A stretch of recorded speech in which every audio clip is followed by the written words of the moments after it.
네, 어서 오세요. 그 오랜 독자님들은 이거 우리 자주인 라디오가 현행 민주주의를 얼마나 싫어하는지 아실 거예요. 처칠의 말 맞다나 돼지들한테나 통하는 게 민주주의인데 그래도 민주주의를 받아들였다면 어떻게 해요? 어쩔 수 없잖아요. 돼지들의 기준에서 현행 정치를 판단해야지 왜 노예 시대처럼 그 개의 눈으로 판단하려고 그러고 혹은 전 국민을 집사로 보는 고양이 눈으로 판단을 합니까? 처칠도 민주주의를 무지 싫어했잖아요. 하지만 어떻게 해요? 기왕에 받아들인 거 그냥 그대로 가야죠.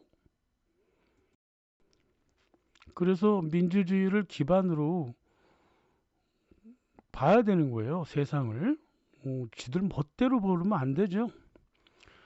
저 같은 경우는 그 윤석열 쿠데타 그 12월 3일 날 한동훈이라고 하는 사람이 여당 대표인지 처음 알았어요. 이 정도로 한국의 실제 정치에 어떠한 관심도 없던 사람이라고요? 이렇게 한국 정치에 아무런 관심도 없는 내가 볼 때 윤석열의 정신 상태는요. 왕정 시대의 왕의 정신 상태보다 더욱더 심각하게 병적으로 썩어 있고 내각 놈들도 여당 놈들도 모두 뭔가 구린 게 없다면은 민주주의 교육을 전혀 받지 못했다. 이게 확실하단 말이에요. 따라서 반체제 인사들이다 그 말입니다. 그걸 한 두 영상 정도 만들 거예요. 좋든 싫든 말이에요. 돼지들의 체제를 받아들였다면 돼지의 기준으로 봐야 된다 이 말이에요. 정치를.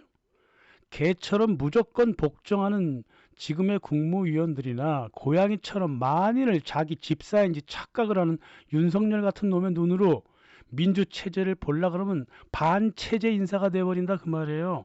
반역죄와 무죄의 차이는 딱 하나입니다. 체제를 받아들였느냐 받아들이지 않았느냐예요. 지금의 그 국회의원들은요, 17세기 이전까지는 반역자예요. 모두 단도대에서 목이 잘려나가야 되는 사람들이다. 그 말이에요. 당시에는요, 국회의장을 체포해서 가두는 게 합법이라고. 이제 영국과 프랑스 혁명 이후에는요, 왕을 체포하고 목을 잘라버리는 게 합법이에요. 한때는 왕이 합법이었고, 한때는 의회가 합법이었다고. 왜냐고? 정치 체제가 바뀌니까 그런 일이 벌어지는 거다. 그 말이에요. 한쪽도 좋고 한쪽도 좋다 이렇게 말할 수 없다고. 체제가 바뀌었으면 그 체제에 기반해서 정치를 봐야지. 그 옛날 체제에 기반해서 정치를 보면 어떡해요. 윤석열은 말이에요. 자기가 왕정 체제에 사는 줄 알았어요. 이거 확실한 사실이에요. 이 문제가 실은 심각한데요. 이 대통령제에서 되게 심각한 문제인데 왜냐하면 그 윤석열이 그래도 한 인간인데 이게요. 체제 기반에서 보면 죽어야 돼요. 지금 당장 사형을 시켜야 돼요. 이게. 그래서 이번 영상은 찰스 1세 영국의 사례, 두 번째 영상은 프랑스 루이 16세의 사례를 통해 가지고 윤석열이 어째서 죽어야 하는가 그 정치적 정당성을 말하려고 합니다. 그 말이죠. 왕정도 아닌데 왕처럼 굴었다고? 그러면 왕으로서 자격이나 있나? 자, 차근차근 보자고요. 유럽의 군주제가 말이에요. 왕의 존재 가치가 오로지 신과 백성에 대한 사랑으로 있었다 이 말이야. 12세기부터 왕정의 그 공식 원칙으로 자리 잡은 게 신과 백성에 대한 사랑이라고? 5세기 초 성 어거스틴부터 왕정 체제가 무너져 버리는 19세기 초반까지요. 백성의 안전과 복지는 1500년간 왕정 체제의 기본이었다 그 말이에요. 반면 왕은 말이에요. 신을 대표한다고 하지도 않았고 백성을 대표한다는 말도 안 했습니다. 뭐 누군가를 대표한다는 거 이거는 민주주의적인 사고방식이에요. 이 민주주의적인 사고방식, 대의 민주주의라고 하는 거는 이게 교황청에서 나온 거예요. 교황이 그랬거든요. 자기네들이 그리스도의 대리인이라 그랬다고. 리프레젠트 한다 그랬다 이 말이에요. 서브스티튜트 한다 그랬다고. 디퓨티라 그랬단 말이에요. 이게 교회의 이론이지 왕정의 정치 이론이 아니다 그 말입니다. 왕의 정치 이론은 리우트넘이었어요. 다시 말하면 하늘의 뜻을 지상에서 이렇게 베푸는 그런 현장 소장의 업무였다 그 말이에요. 따라서 왕은 신의 공무원이지 대표자가 아니에요. 반면 교황과 교회는 대표자라고 얘기를 했지. 어떤 근거도 없이 말이에요. 왕은 백성을 대표할 수가 없어요. 왜냐하면 한 몸이기 때문에 그래. 사랑으로 얽힌 가족이라고 봤기 때문에 그래요. 그래서 누가 누군가를 대표한다는 이 대표성이라고 하는 것은 종속이라든가 헌신의 가치가 없습니다. 강제와 실행의 가치만 있어요. 대표성이라고 하는 것은. 그러니까 의회 민주주의의 이론이라는 게 생뚱맞게 교회에서 나온 거다 그 말이에요. 왕은 신과 그리스도의 신하라고요. 백성을 돌보고 백성으로부터 사랑받는 자예요. 왕권 신설 이런 말할 필요도 없어요. 이거는요. 왕은요. 신과 그리스도의 행동을 본따라가는 자입니다. 하지만 교황은 신과 그리스도의 행동이 아니라 권위만 모방한 자다 그 말이야. 대변하는 자다 그 말이에요. 그러니까 한 사람은 공무원이고 한 사람은 대리인이야. 세상 살아가는데 누가 더 당당했을까요? 당연히 왕이 더 당당했죠. 이 교회의 권위에 대항해서 공무의 주권을 지킨 왕들은 이 경쟁자인 교회에 비해서 믿을 만한 구석이 하나 더 있죠. 그게 바로 백성이라고 하는 거예요. 루이 11세가요. 왕세자 샤를 8세한테 주는 군주의 덕목이 있다고 그 정치의 장미나무라고 하는 책이 있습니다. 여기서 왕과 백성의 관계를 다음처럼 얘기하고 있습니다. 왕국은 법, 왕에 대한 백성의 존경, 왕과 백성 간의 사랑이라는 세 가지 기둥 위에 세워진다. 백성의 사랑을 얻는 것만큼 왕에게 어울리는 것은 없다. 왕은 백성을 사랑해야 하고 빈자의 이익을 위해 밤낮으로 깨어 있어야 한다. 왕은 큰 강과 같다. 윗물이 맑아야 아랫물이 맑다. 벌써 이 왕정 속에서 백성의 의미가 명확하죠. 아버지와 아들 관계다 그 말이에요. 이 정치의 장미나무가 출간한 지 30년 후에 1513년 출간이 16년 됐죠.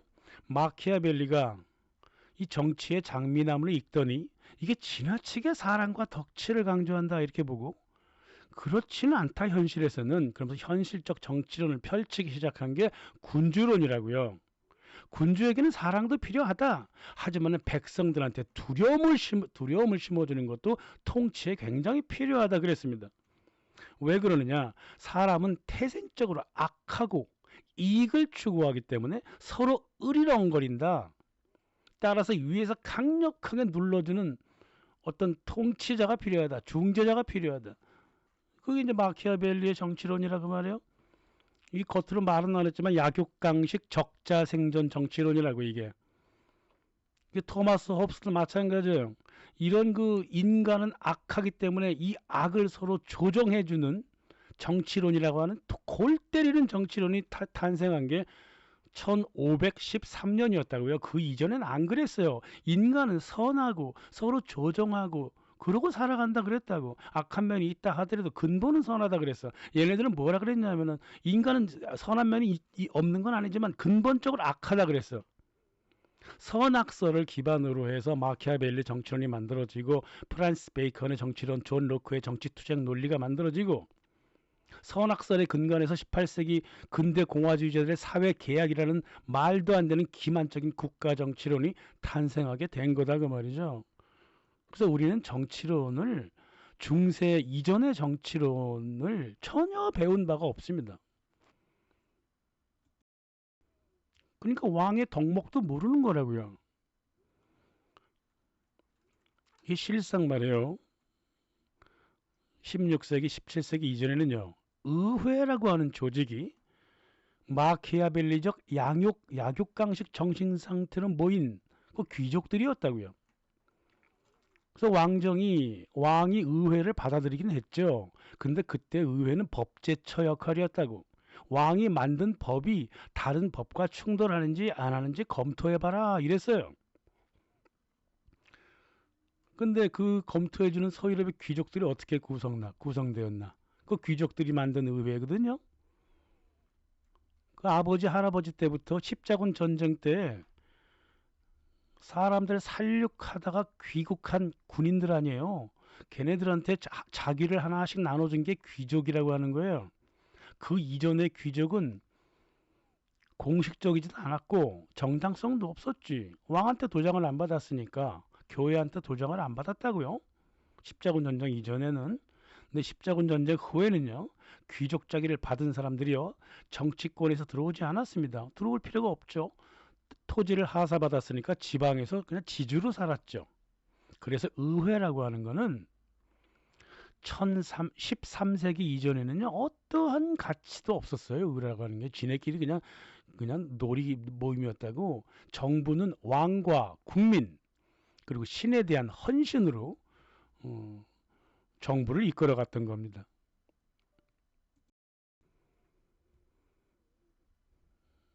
그 서구 역사는요. 1095년 제1차 십자군 전쟁을 위해서 이 모집했던 그 도적대들이 있다고 거기에 대해서 한마디도 안 해. 이 서구의 역사가요. 왜냐하면 이 도적대들이 귀족으로 변했거든요. 이 도적놈들이 원래 귀족과 국회의 그 뿌리예요. 원래가 우르바노 2세가요. 1095년 10월 달에 12월 달에 클레르몬 공유에 나가 가지고 다 모이라고 한 사람들이 누구냐면 농민이 아니라 용병, 강도, 페류나 이런 사람들이었어요. 강도들을 불렀다고 더 싸움 잘한다고. 강도들은 모두 오라 그랬어요. 그리고 성전에 나가자. 그래서 돌아오면 귀족을 만들어주겠다. 그랬다 그 말이에요. 이제 깡패짓 그만하고 기사로 거듭나라.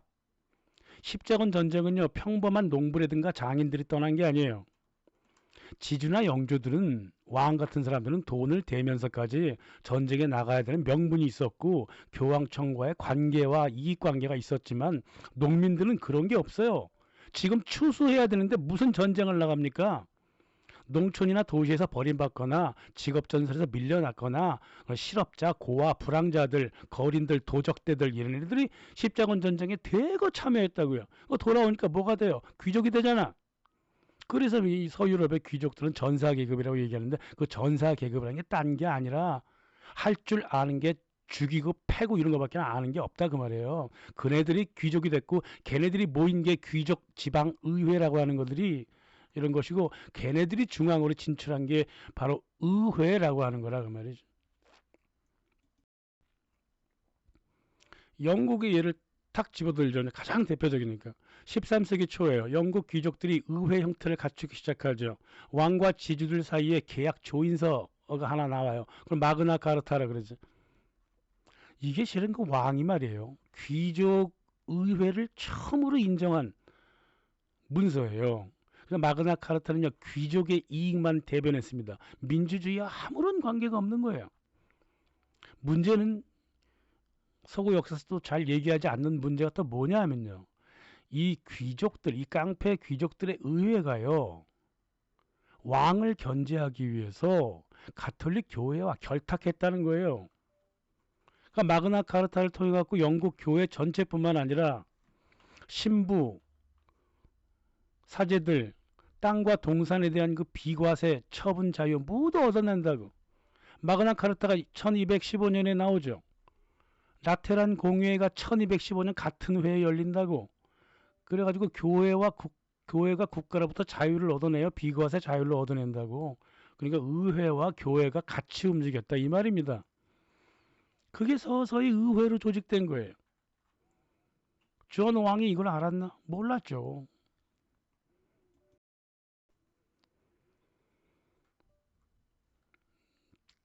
그 똑똑하다는 거 에드워드 1세, 롱생크. 세금 걷는데 귀족의회가 필요하구나. 내가 직접 가서 걷을 순 없잖아. 니네가 걷어와. 그래서 그 의회를 갖다가 중앙정부 안으로 끌고 왔다고. 그때 그 의회라고 하는 것은 왕 행정부 산하의 법제처였어요. 그러니까 의회가 이제 귀족들이 야 이게 웬 떡이냐 이래갖고 청원제도를 만들어요. 피티션. 만들어갖고 왕한테 상소를 시작한다고. 그래서 왕도 상소를 읽어보고 뭐 어차피 뭐 세금을 좀 잘 걷어주니까 뭐 니네들 뭐 필요한 일 좀 나도 좀 허락해 주마 이래가지고 상소문을 받고 법제화할 수 있는 부분은 법제화했다고. 이게 바로 입법부로서 의회의 출발이에요. 13세기. 상소를 받으려면 조선처럼 백성으로부터 직접 받아야 되잖아. 왜 의회 의원들을 통해 갖고 간접적으로 받았냐고. 이게 의회한테 권력을 만들어준 어마어마한 실수가 된다 그 말이죠. 그 똑똑한 동생이 그가 왜 그 바보짓을 했을까? 지 편하자고 한 거지 뭐. 의회가요, 영국과 프랑스에서 무려 300년, 400년 동안 왕과 불법적인 권력 투쟁에 치달았어요. 응? 법은 한정적인데 권력은 커지니까 이 귀족 의회가 무슨 짓을 해요? 모든 탈법, 불법은 다 저질러요. 왕은 의회를 해산함으로써 여기에 맞섰고, 의회는 예산권 틀어지고 있고 징세권 틀어지고 있으니까 그거로 왕한테 맞선다. 왕이 전쟁 나가려고 하면 돈 안 줘. 저 왕이 좀 강해 보인다. 그럼 암살하는 거야. 이건 옵션이에요. 계속 선을 넘어갑니다. 의회가. 무려 400년 가까이. 결국은 영국에서 1689년, 프랑스에서는 1789년 왕과 귀족 그리고 부르주아의 싸움이 끝나고 의회가 승리를 하죠. 이게 의회 민주주의의 출발이었습니다. 1689년 이전에는 의회 민주주의라는 단어 자체가 바로 도적대의 의미였다 그 말이에요. 의회 좋아하는 사람이 누가 있어요? 아무도 안 좋아했어요. 의회는 교황청이 주장했던 그리스도 대표권을 모방해서 국민 대표권을 꺼내들었다고 이 적반하장짓을 했다 그 말이에요. 그러니까 국민 대표라고 하는 거, 국민 주권이라고 하는 단어는 17세기 이전에는 존재한 적이 없습니다. 그러니까 우리가 굉장히 새로운 사회에 살고 있는 거예요. 옛날과는 전혀 다른 사회에 살고 있다고. 근데 옛날 사회를 살고 있는 놈이 딱 한 명 있어, 한국에. 윤석열이라고. 17세기에요.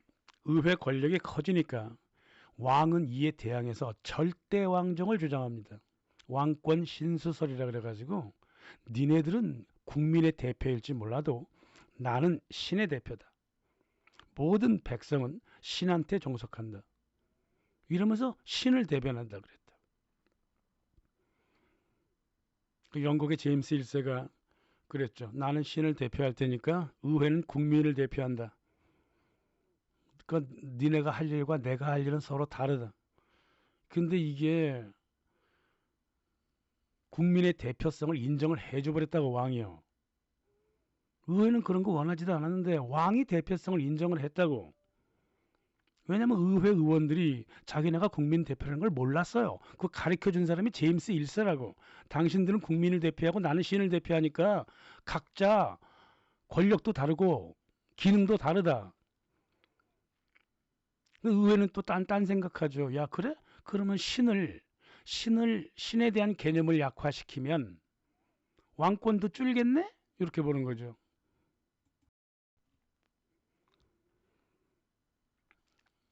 다시 말씀드리자면은 영국과 프랑스 의회라고 하는 것이 처음에 탄생했던 1300년대부터 말로만 국민 대표성을 주장했지 자기들이 국민을 대표할 생각도 없고 의향도 제도도 행동도 하지 않았습니다. 17세기는 말할 것도 없고 18세기 아담 스미스, 몽테스키에, 볼테르, 장자크 루소도 국민에 대한 존중은 씨알머리 하나 없었어요.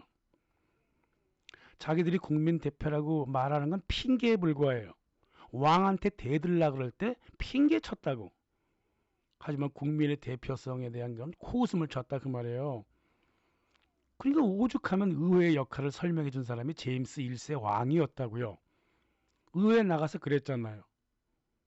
부탁하는데 의원님들 개인의 탐욕과 길거리 소문만 듣고 와서 나한테 뭐라 그러지 말라 그 말이에요.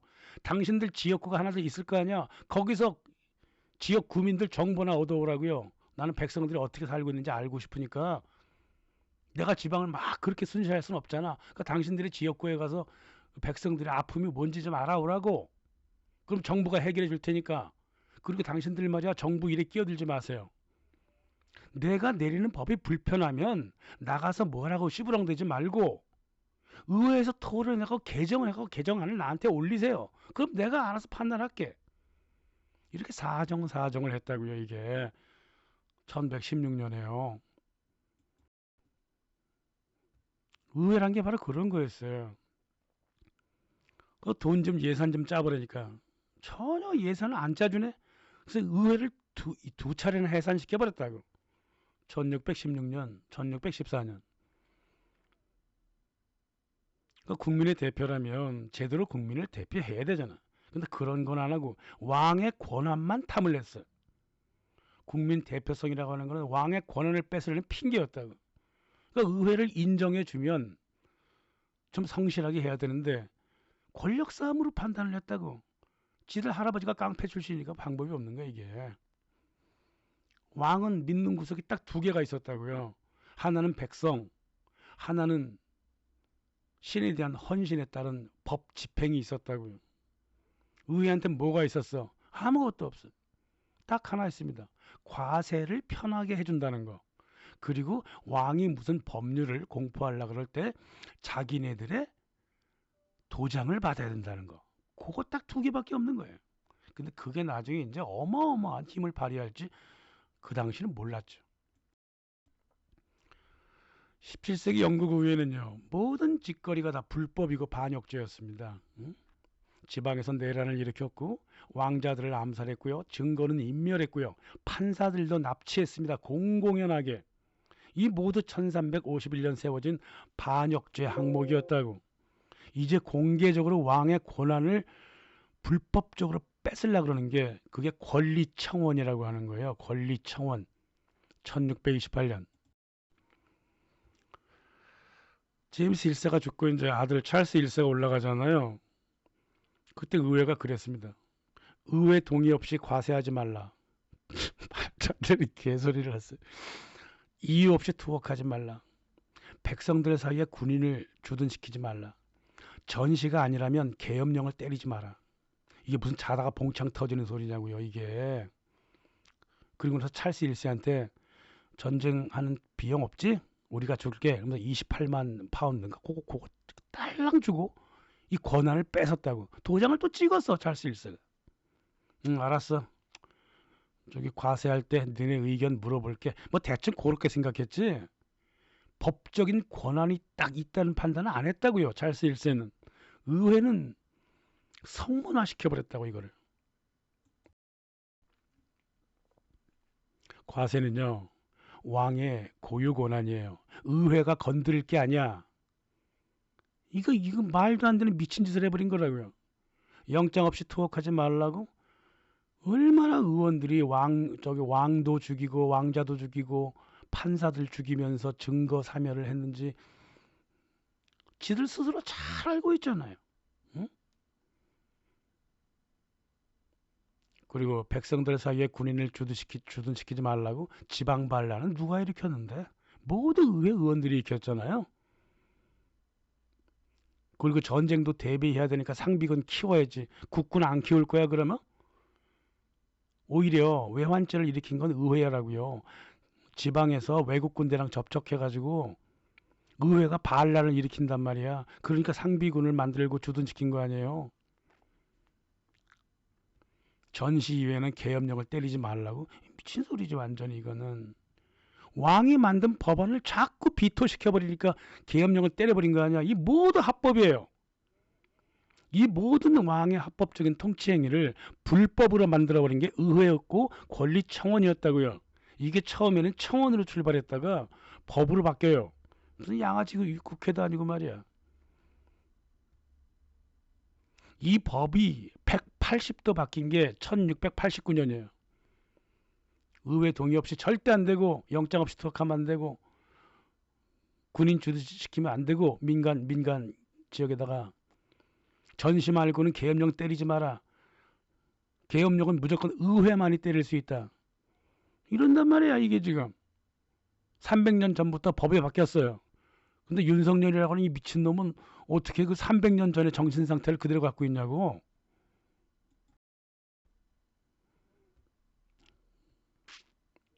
한국의 법은요, 권리장전을 모방한 미국 대통령제 민주주의법을 그대로 복사했습니다.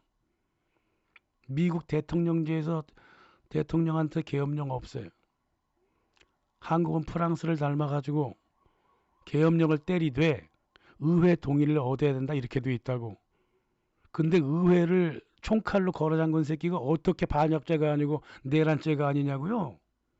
저는 법적으로만 보는 거예요. 찰스 1세가요.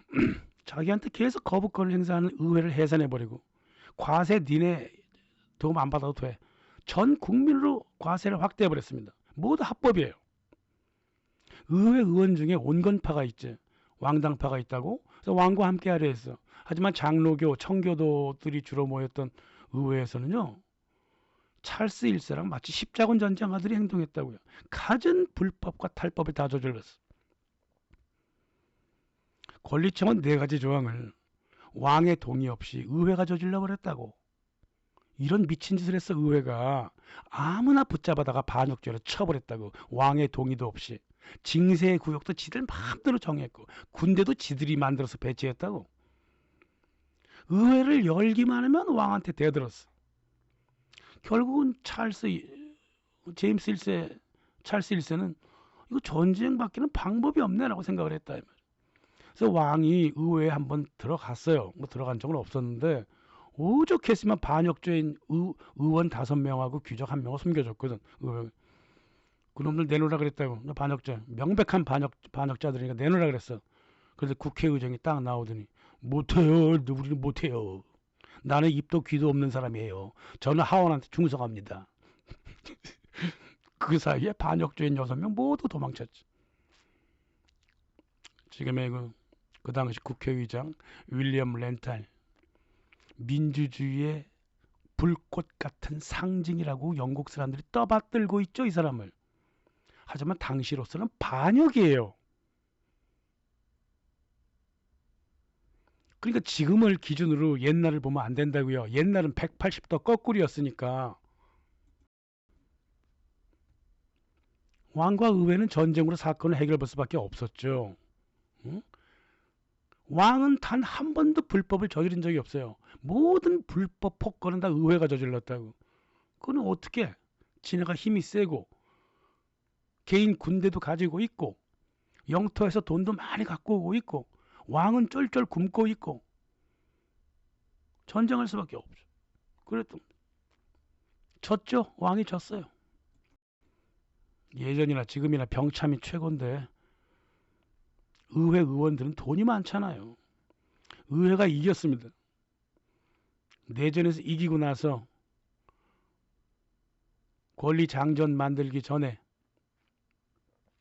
이렇게 찰스 1세를 지네들끼리 꽁딱거려 갖고 규정을 만들어요. 1649년 1월 1일 의회와 왕국의 전쟁을 일으킨 왕은 반역자다. 처형해야 되겠다. 1월 4일 영국 하원은 국민에 의해 선출되고 국민을 대표하여 이 나라에서 최고 권한을 가진다. 뭐 당연히 헛소리죠. 예. 전 국민의 1.5%인가 그거밖에 대표 안 해요. 프랑스 혁명 때가 3.5%였지. 예. 참 뻔뻔한 겁니다. 의회라고 하는 놈들이요. 이 나라에서 최고 권한을 의회가 갖겠다. 그게 바로 의회 민주주의의 출발점이다.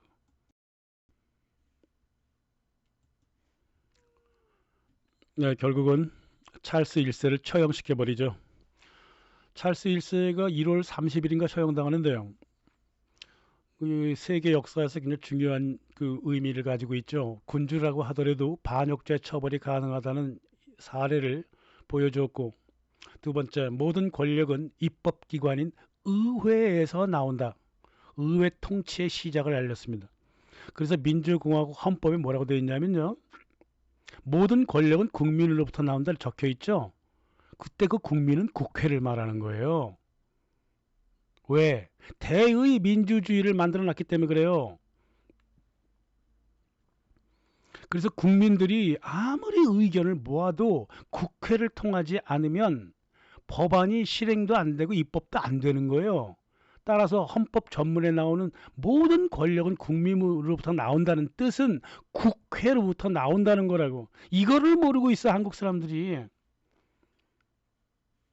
무려 350년의 역사를 갖고 있는 거예요. 이게 모든 권력은 의회로부터 나오는 거지 대통령이라든가 그로부터 나오는 게 다 불법이에요. 그거 의회가 허락하지 않으면 아무 일도 못 하는 거야 원래가. 그게 민주 헌법의 기본이다 이 말이에요. 대의민주주의. 제가 그래서 그 대의민주주의를 되게 싫어하는 거예요. 국민의 의견을 전혀 반영하지 않는데 어떻게 국회가 국민을 대변하느냐, 이걸 나는 욕하는 거다 그 말이에요. 하지만 민주공화제는 그렇게 하겠다고 했잖아. 그럼 받아들여야 될 거 아니에요. 왜 안 받아들이고 그래? 의외에 인간 쓰레기들이 많다는 거 다 알고 있어. 선거도 어차피 금권 선거, 표박거치기 다 했다는 것도 어느 정도는 알고 있어. 그래도 의회의 기본적인 수백 명이 모여있는 의회를 지네가 대표자로 뽑았고 그렇게 체제를 가져갔으니까 존중을 해야 될 거 아니냐 그 말이에요.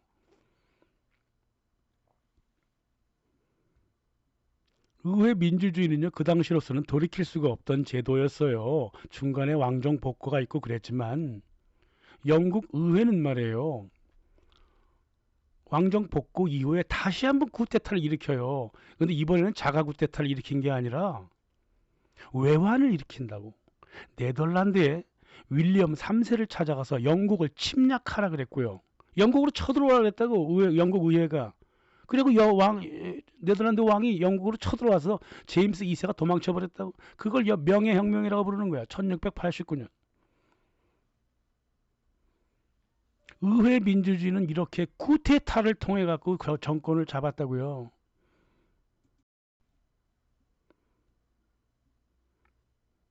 그래서 의회 민주주의를 없애자고? 아니라니까. 모든 국가 체제는 피를 먹고 자라는 거고 모든 왕들은 이전의 왕조를 뒤엎고 왕조를 만드는 거예요. 의회도 마찬가지야. 안타깝지만 시대가 그렇다고 말입니다. 그거 인정하지 않으면 반역죄라고요. 그게 싫든 좋든 간에. 그래서 명예혁명 이후, 그리고 특히나 이제 또 프랑스 혁명 1789년 이후 권리장전의 내용 중에 가장 우선적인 거, 의회의 동의 없이 왕의 권위로 법을 정지 집행하는 것은 불법이다. 이게 민주공화국의 핵심이라 이 말이에요. 왜? 국민은 국회가 대표하고 왕은 국가를 대변한다. 따라서 왕은 외교에서나 자기를 상징하지 이 국가 내부의 문제는 모두 의회가 통치하게 되겠다고 말이에요. 이 영국의 권리장전이 미국의 권리장전을 만들었고 프랑스 혁명을 유발했고 프랑스 헌법을 만들었고 유럽 각국의 민주공화정을 심었고 한국이 그걸 받아들였고 유엔 인권선언도 영국 1689년 권리장전 거기에 근거 있다 이 말이에요. 대통령이나 왕이라고 하는 것들은 외교적인 상징으로만 남아있다 이 말이에요. 어떠한 일이든 의회를 거치지 않으면 모두 불법이 된다 이 말이죠. 뭔가를 발표하는 건데 나 앞으로 이렇게 발표 이렇게 하겠다. 발표해 임마. 그거 허락은 우리 의회가 시켜주는 거야. 이게 의회 민주주의고 민주공화국이다 그 말이에요. 내가 해석할 때는 뭐가 네가 해석이야? 해석은 의회가 한다니까. 정말 이상한 인간들이네. 아시아나 한국 국민들이 뭔가 착각하는 부분이 있는데 국민과 국가를 혼동하더라니까. 국민은 국회가 대변하고요. 국가는 대통령이 대변한다고. 국가 행정이라고 하는 것은 국민 행정이 되는 거예요. 대통령은 결코 국민을 대변하지 않습니다. 국회가 대변하는 거예요. 따라서 대통령이 국가를 보호하겠다고 국회를 쳤다? 이 국민을 공격했다는 거 아니야. 국민이 먼저 있고 국가가 나중에 있는 거라 이 말이에요. 이게 민주주의 국가의 철학이잖아. 민주주의 헌법의 철학이야. 국민이 먼저 있고 국가가 나중에 있기 때문에 국회가 먼저 있고 대통령은 나중에 있는 거야. 따라서 국가를 지키려면 의회한테 물어봐야 되는 거예요. 자기 혼자 판단하는 게 아니라. 이 극단적인 파시스트들만이 국가가 먼저 있고 국민이 나중에 있다고 본다 이 말이에요. 이거 반체제 사람들이야. 모두 옛날 같았으면 단두대에서 목에 목으로 다 잘라버려야 되는 사람들이라 그 말이에요. 국가가 먼저 있고 국민이 나중에 있다고.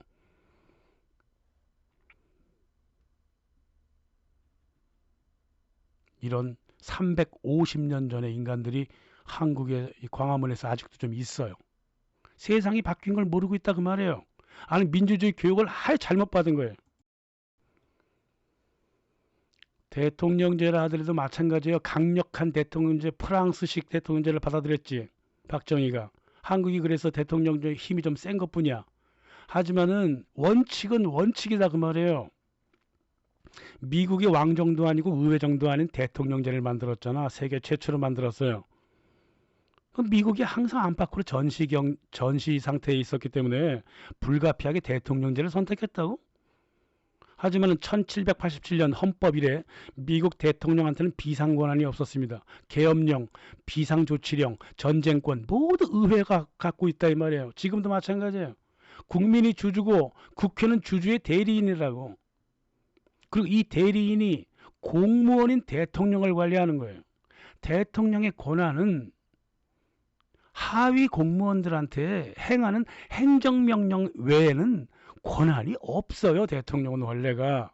모두 의회에 허락을 받고 일을 하게 되어 있다고. 하물며 쿠데타를 일으켜도 의회 허락을 받아야 돼. 그게 민주공화국이다 그 말이에요. 왜? 대통령의 근본 본질은 공무원이라고. 행정부 공무원이에요. 하지만 국회의원은 국민의 대표예요. 공무원이 아니라고. 어디 감히 건방지게 국민한테 대드냐고요. 나는 이런 체제를 되게 싫어하는 사람이야. 하지만 받아들였으면 존중을 해야 될 거 아니냐고.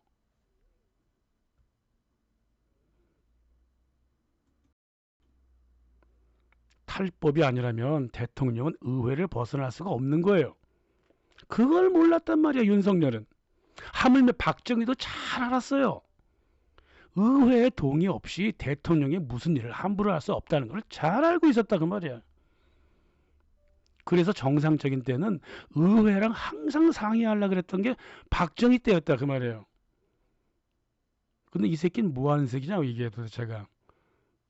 미국도 그래요. 탈법을 저지르지 않으려면 대통령이 국민한테 직접 다가서든가 그래서 여론을 막 조성하든가 의원들한테 돈 주고 로비하든가 그렇게 살아가는 거야 원래가.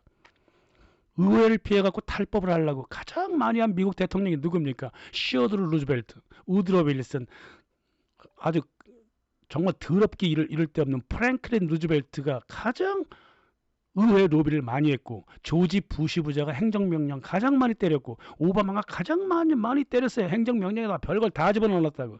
이 미친놈들이. 오바마가 가장 반민주적인 대통령들이다 그 말이에요. 루즈벨트, 오바마, 조지 부시. 하지만 이런 정신병자들도 어떤 경우에도 비상계엄 같은 미친 짓은 안 했다고. 그런 안건은 낸 적이 없어요. 의회에서 부결될 게 뻔한데 왜 내 그거.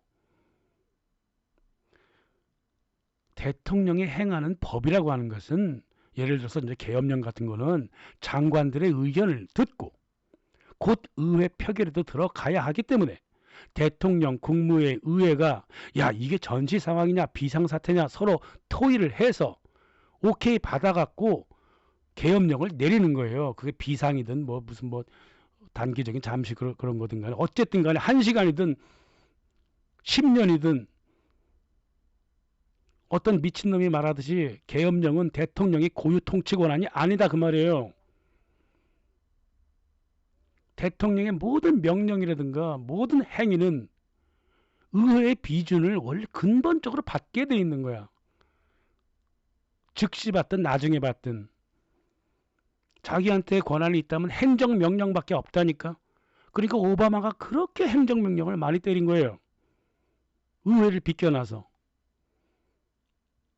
자기가 선관위에 문제가 있다고 생각한다면 행정명령을 통해서 선관위 특별법을 만들으라고 로비를 하든가 말든가 해서 해결 보면 되는 것이고, 의회 하는 놈들이 의회 국회가 너무 싫어. 그럼 국회 해상권이 있잖아. 그걸 발표를 해서 국민 투표에 붙이면 되는 거야. 어떻게든 간에 방법을 그렇게 찾으면 되는 거야. 어디다 갖다 계엄령을 때리고 미친 짓을 해버리냐고요. 그거 죽어야 돼. 그래서요. 그건 내란죄이기 때문에 반역죄야. 그거는요. 1351년 영국 왕정이 만든 반역죄에도 딱 걸려들고 1689년 권리장전 반역죄에도 탁 걸려드는 게 이 바로 친위 구테타였다 그 말이에요. 그 찰스 1세를 반역죄로 죽여버렸잖아요. 그 의회 법에 따라서 그렇게 한 거라고. 계엄령이 말이야 무슨 대통령만의 단독 명령인 줄 착각하는 파시스트들이 내각에도 끼어 있더라고. 이놈들 200년 전이라면 단두대에서 모두 목이 잘렸습니다. 대통령의 모든 권한은 의회로부터 나온 것이에요. 의회가 대통령한테 대통령의 권한을 주었다고. 이 역사도 모르는 것들이.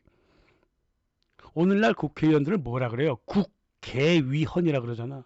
맞아요. 개 같은 것들이에요. 돼지 같은 것들이라고. 하지만 돼지 우리 같은 의회를 선택한 게 국민이라면 받아들이라 그 말이에요. 돼지 우리라 하더라도 국민의 대표니까. 그렇게 의회 민주주의가 싫으면 정당을 만들어서 개헌안을 만들든가 대통령을 시켜서 뭐 특별 체제를 만들어서 국민투표에 붙이면 되는 거야. 그게 싫으면 쿠데타 하면 돼. 윤석열처럼. 그 쿠데타의 결론은 딱 하나예요. 사형이라고. 아니면 성공하든가. 둘 중에 하나예요. 생취스트가 말했잖아요. 반체제 인사는 쿠데타에 성공해서 왕이 되거나 아니면 죽거나 둘 중 하나예요. 실패했잖아? 죽어야지. 뭐 방법이 있어요? 그런 겁니다. 한국은요, 의회 민주주의, 대의민주주의 국가라고 헌법에 적어놨어요. 대통령 민주주의라고 적어본 적은 한 번도 없어요. 한국도 그렇지만 대통령제 국가 헌법 어디에도 국민의 대표가 대통령이라는 말은 없습니다. 국민의 대표는 국회입니다. 대통령은 행정부 수반에 불과한 거예요. 국가 운영을 책임지는 사람이지 국가의 운명을 책임지는 자가 아니다 그 말이에요. 국가의 운명은 국회가 책임지는 거예요. 대통령이 최고 경영자라면 의회는 이사회라고. 어디 건방지게 사장이 이사회에 대들어요. 이사회 발끝도 못 쫓아오는 게 3년짜리 사장이라고. 어떤 경영자 사장도 이사회 결정을 거부할 수 없는 법입니다. 이게 대의민주주의의 헌법의 원칙이에요. 그게 글로 써져 있든 써져 있지 않든. 나같이 어떻게 현행 민주주의를 싫어하는 사람이 민주공화국의 헌법을 방어해 줄 만큼 참 민주주의가 많이 망가진 건 맞아요. 하지만 대안이 없는 이상은 기존에 있는 건 붙들어야 될 거 아니야. 응? 종신 대통령이 되고 싶었어? 그러면 국민 투표에 붙이란 말이야. 미친놈아. 총칼 들고 나서지 말고. 다음 영상은 프랑스 혁명을 통해서 다시 한번 이 사건을 되짚어 보겠습니다. 감사합니다.